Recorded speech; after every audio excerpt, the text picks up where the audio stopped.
Hello everybody, today I'll be continuing my Vagabond review series, and I'll be covering Volume 6 worth of content. The volume starts off with Denshichiro asking Otsu about training or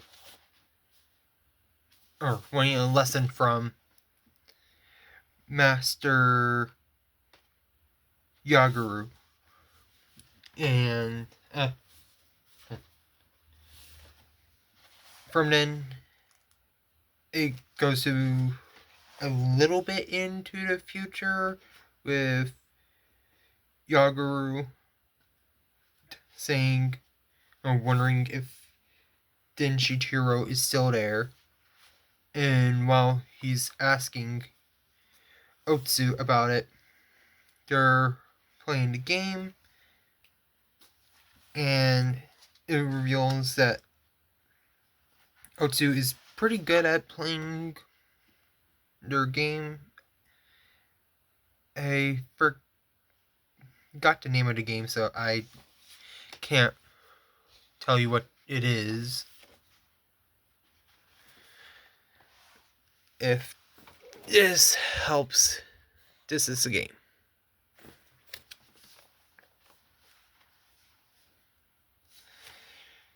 And it seems like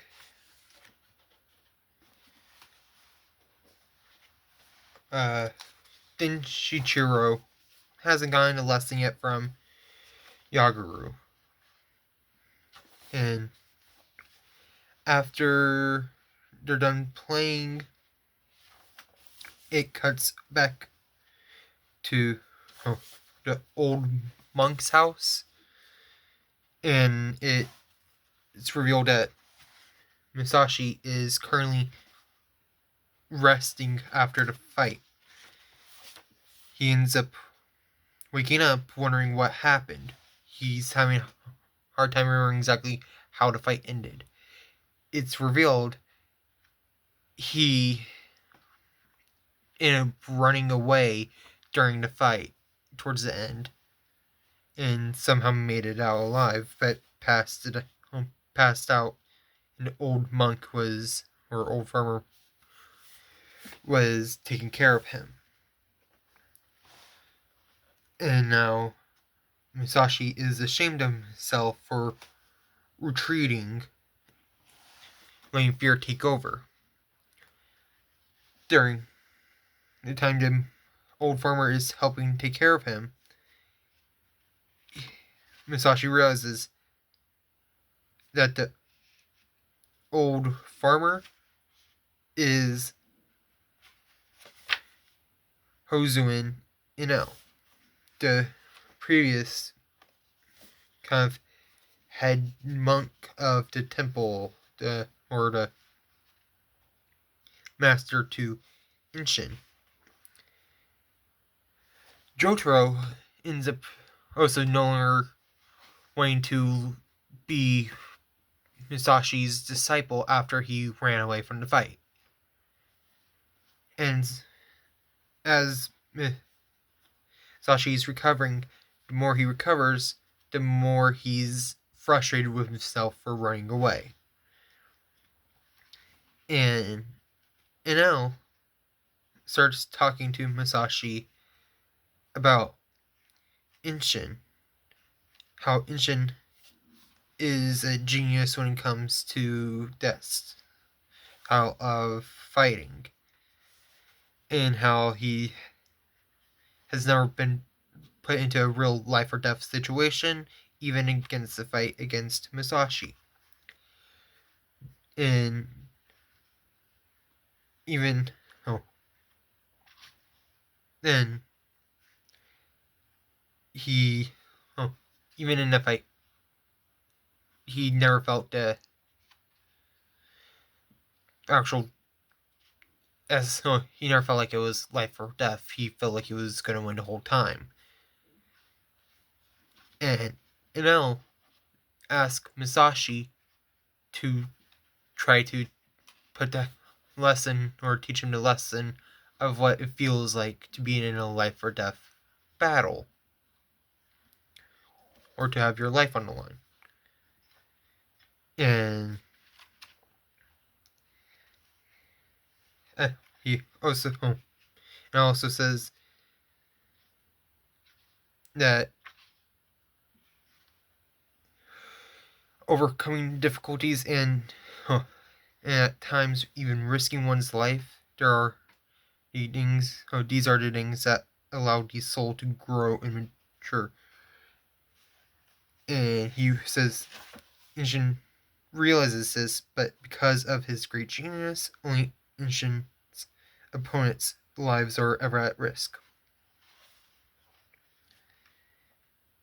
And Masashi says he will do it if it's alright for him to unalive him. Which I don't believe that will happen, just off of the fact that he seems like he's going to be a key role for throughout the series, like maybe a main side character on and off. But who knows? Then it goes to Masashi in the middle of the night waking up with cold sweats, still thinking about how to fight against Inshin. And the old man says, your wounds may heal, but the fear you felt will last. Or something along those lines. But your fear has been carved into your soul. Then it goes to the next day. Masashi is asking the old man to teach him, so then he could beat Enel. Or not Enel, Inshin. And so the old man decides he will teach him. And it starts off with them heading to a waterfall. Or a waterfall / river. As Masashi's carrying him on his back. A little bit like Luke Skywalker carrying Yoda in his training. And the old man, Masashi ends up wanting the old man to train him. Or the old man asks him why he wants him to train Masashi. And he says, to defeat Inshin. The old man says, you're wanting his master to train the person to defeat him. And ends up saying, you're a odd fellow. And he ends up, he also says, you must do, in order to defeat Inshin, you must do something with what you already have. You just have to understand how you lost. And Masashi says, I didn't lose, I'm still alive. It was a strategic retreat. The old man, and he also says it's not over yet. And then the old man says, well, at least you have recovered enough to act strong. And then he goes into a little bit of a fighting stance, and it resembles Inshin's exact fighting stance. And as it starts, he goes for a quick jab. Masashi dodges it, but he realizes he's kind of outmatched and still sees Inshin there, even though he's not there and it's just old man. He falls into the river, and almost drowns, but he ends up being able to make it out. And seems like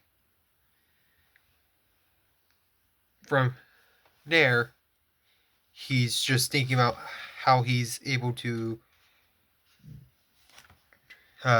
dodge the attacks or what he needs to do to be able to defeat that fighting style. And Masashi ends up trying to think of a way to try to overcome his fear. And after while he's thinking, the monk ends up having him try to overcome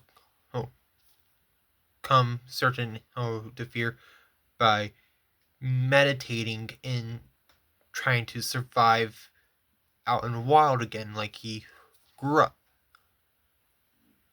to try to overcome the fear. And so she will be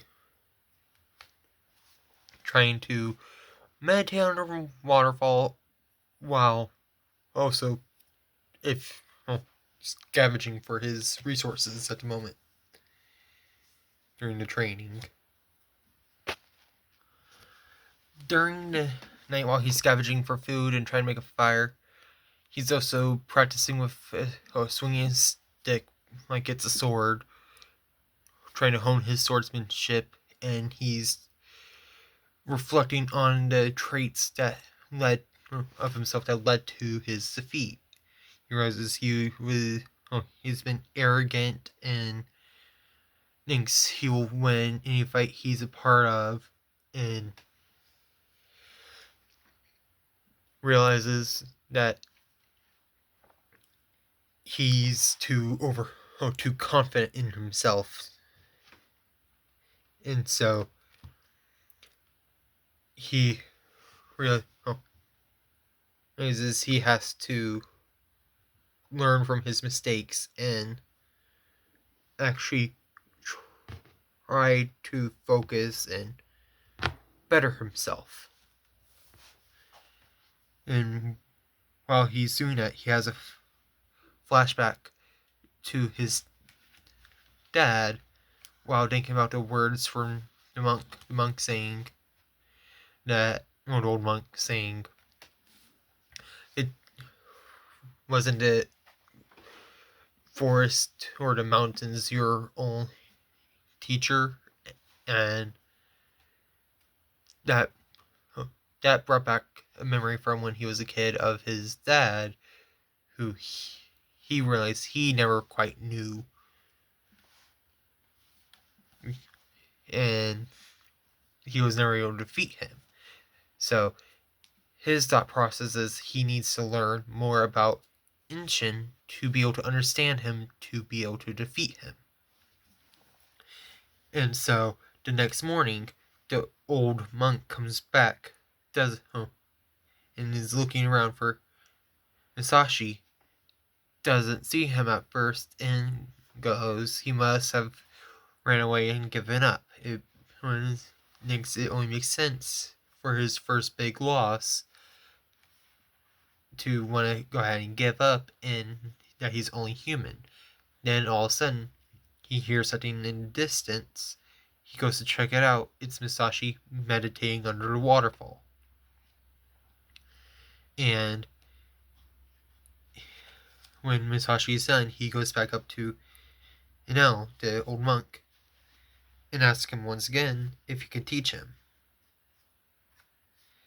And if he can help him learn more about Inshin. Masashi and in a sparring with each other, Masashi loses, and he starts hunting again for some food. He ends up thinking back on the words that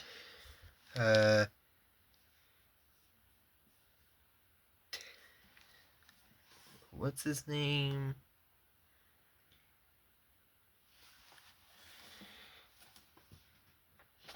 Takuin. He starts remembering the words Takuin and saying to him back in volume 4 as during a walk, how if you're too preoccupied looking at a leaf, you won't see the tree in front of you. And if you're too preoccupied looking at a tree, you won't see the forest around you.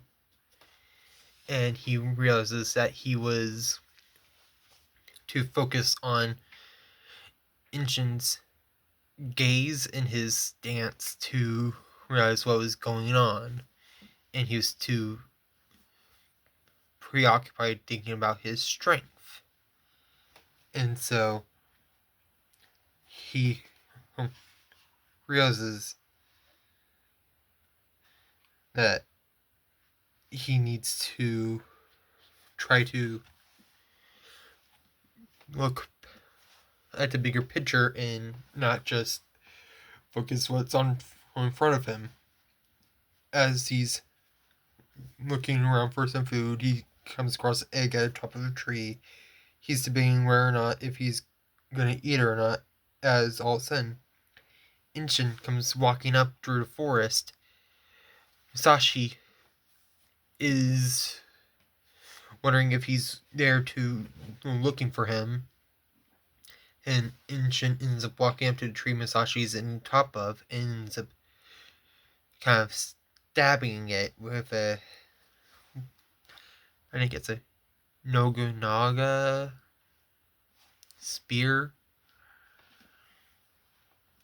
And after that, just kind of turns around and leaves. And Musashi is wondering what just happened. And then goes over to Matahachi, and it seems like he's helping build a castle or fortress, and supposedly there's a big heat wave going on and he's struggling from the heat. There ends up being a watermelon merchant that shows up. He ends up buying a watermelon. The person in charge, or one of the people in charge of the building, gets onto Matahachi for slacking off, but he realizes that he's really pale and struggling. Matahachi gives him watermelon in exchange for just taking a little break. And he allows it. While everybody else is eating the watermelon, Matahachi is just resting in the shade a little bit as a wandering swordsman shows up and sees Matahachi isn't doing too well and gives him a little bit of medicine to help with the heat, and just ask to toss a pebble his way if somebody comes while he's drawing a map or drawing the scenery. Matahachi didn't notice people coming in time. He was the people around saw him. They believed he was a spy, whether if he was or not certain. It doesn't seem like he was. But they ended up attacking him. And then cuts over to him being captured, all bloodied up. And Matahachi feels bad because he wasn't able to warn him in time. And he is already gone or passed away before too long. And Matahachi ends up wanting to try to at least bring something back from him to his maybe parents or his family members, and sees a certificate of swordsmanship from the what group? In the Chijo style, or Chujo, and the swordsman's name was Sasuke Kojiro, which is, if remarkably, also the name of a swordsman in a series called Record of Ragnarok. So I'm wondering if it's supposed to be the same, well, based off the same historical figure, maybe, or it's just happens to be another person named Sasuke Kojiro. And from there, Matachi ends up leaving and ends up heading off. Matachi ends up heading out to try to find the the master for Sasuke, and so he can get the whereabouts of where his home village might be. And during the process, it's kind of like a wild goose chase. He ends up stopping by some little taverns or inns and asks the people there if they have heard of this of his Sasuke's mentor or master, and they say they haven't heard of him, or when they say they haven't heard of him, and then somebody shows up, says that he has been retired in the mountains or in a remote village where nobody knows where, but you can check with other disciple of his somewhere else, and then he heads to that area, learns about another person that might know where, and heads there a few times, repeats the process. He ends up in Otsuka and ends up in a little bar wondering about what's going on because he sees a lot of Ronin around, and one of the people there ends up saying that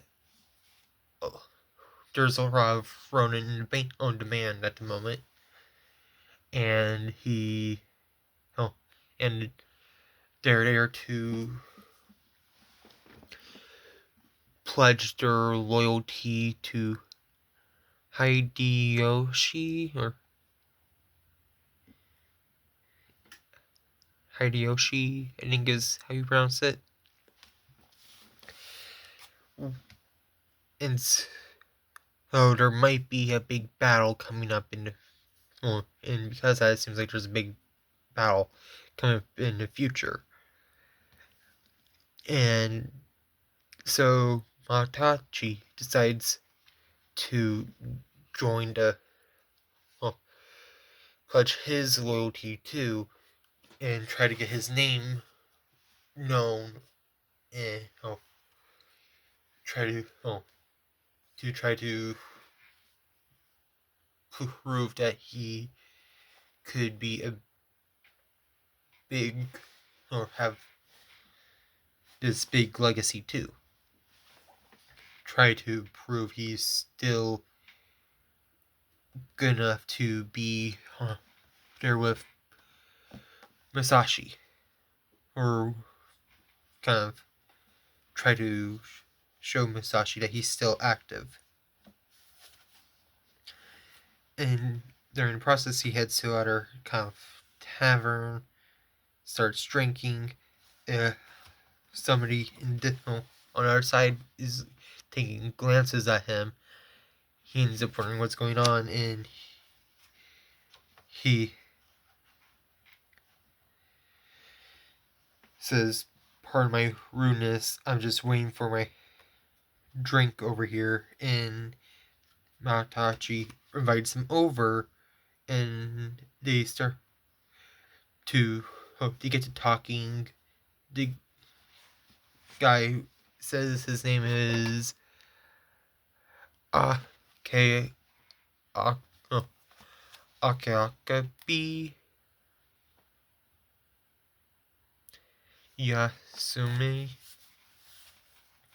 and he knows some of the main guards for the castle or the fortress of Otsuka. And while he's talking and stuff, he asks Matachi what side of he would be on, and Matachi says Otsuka's side, and that gets him happy and stuff. And during the process, he ends up Matachi says he basically ends up claiming Sosaki's identity. But Sasaki or Sosaki is a well-known swordsman, and Matachi didn't realize that, and so ends up being he takes over that name and identity, and has now put himself into a weird position to where he's going to have to live up to that identity, because supposedly Sasuke was a genius master swordsman. And Matachi's just playing off as he's a humble person. They end up talking about some work for how Matachi at the moment, Sasuke doesn't have any work lined up because he has just been going around traveling, honing his swordsmanship. So Akabi or Akabi or Akabi. Yeah, Akabi, I believe is how it's pronounced. Ends up saying he will recommend him to the a person nearby, and says there's a recommendation fee, so he Matachi pays him the recommendation fee and heads off and waits at the tavern where they were.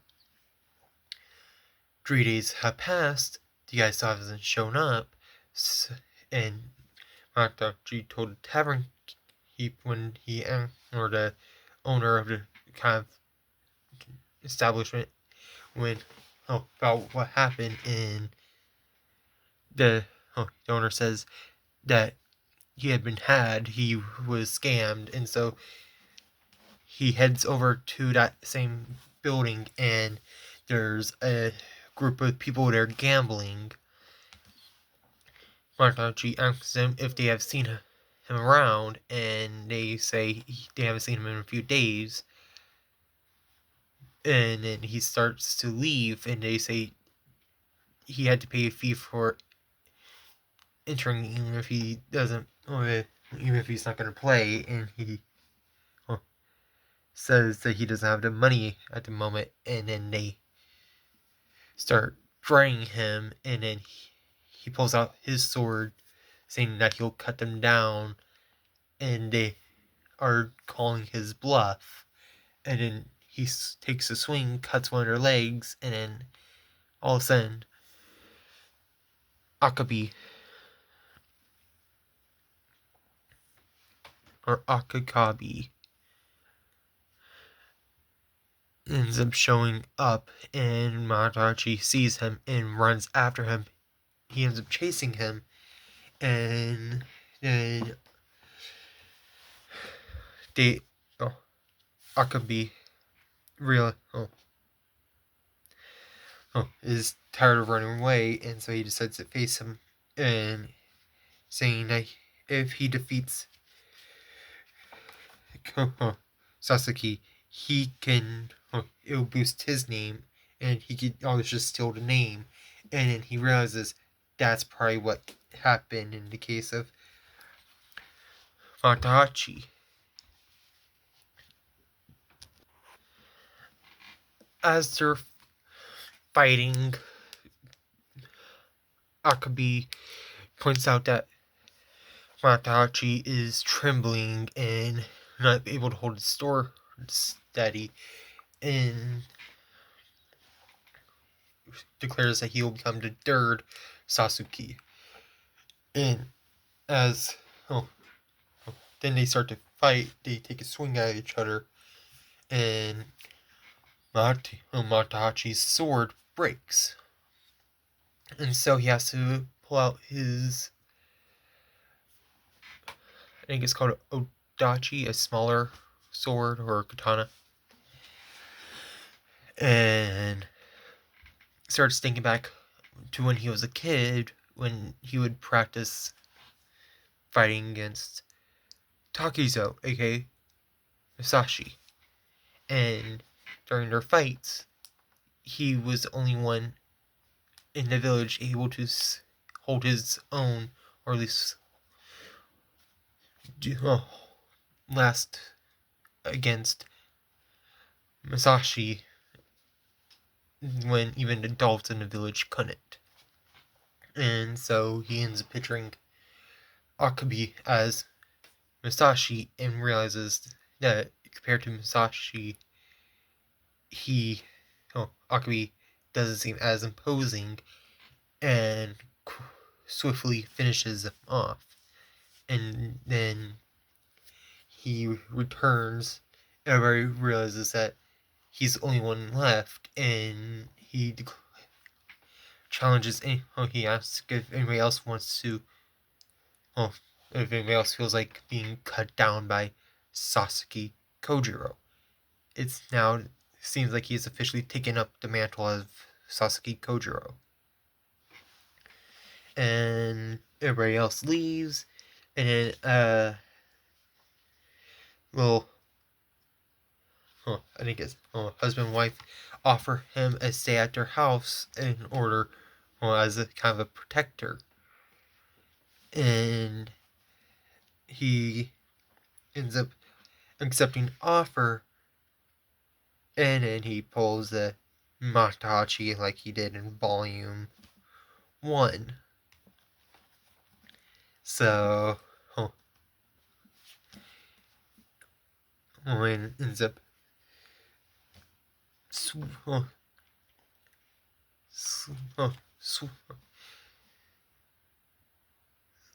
sleeping with the wife, and that's where it ends with Matachi for now. It then goes back to the temple with Inel and Inshin and the rest of the monks. Apparently, they have a tradition where once a year they eat pickles. That Inel grew and made himself, and they am talking, and some monks realize it seems like Inshin has kind of lost his fighting spirit a little bit, where after the fight against Musashi feels let down and not as motivated. But then some of the monks end up talking about how somebody else will become the new second generation master of the Hozoin style or temple. Hozoin style of fighting, and also the temple. And then they also talk about Musashi, how supposedly some of them originally he ran back home, but somebody says he's actually training in the mountains, and it's supposedly is training him, and then out of nowhere, Inshin appears, saying he is ends up overhearing and is excited about it, and ends up attacking the monks in a room for Rosas, saying that he was kind of spent and no longer up for fighting, and beats every one of them easily, and ends up preparing his spear to be ready to fight Musashi, and heads out into the mountains to try to face him. And I'll reads a message to Musashi saying that Inshin is coming to face him, and it shows Musashi standing on top of a tree, looking out in the distance, smiling, often off into the night, or looking off to the distance and smiling. And that's the end of Volume 6. And I liked how there was the training arc. I liked the made a little reference to Star Wars with the carrying the old kind of teacher on the back, and it seems like it might go back and forth between Musashi and Matahachi, aka Kojiro or Sasuke. And so that could be interesting, seeing both of their kind of travels switching back and forth. It's going to be interesting for the next volume, seeing the fight between Musashi and Inshin again. They're round 2 to see who's going to come out on top of that. I'm wondering if it is actually going to happen in the forest. And if so, are there going to be maybe some traps laid out for Inshin? But that seems like it could end up being a pretty good fight. That will be it for this review of Vagabond. And the next video to come out will be the review for Gachiakta Volume 1. And that video should be out on Thursday. And see you all next time.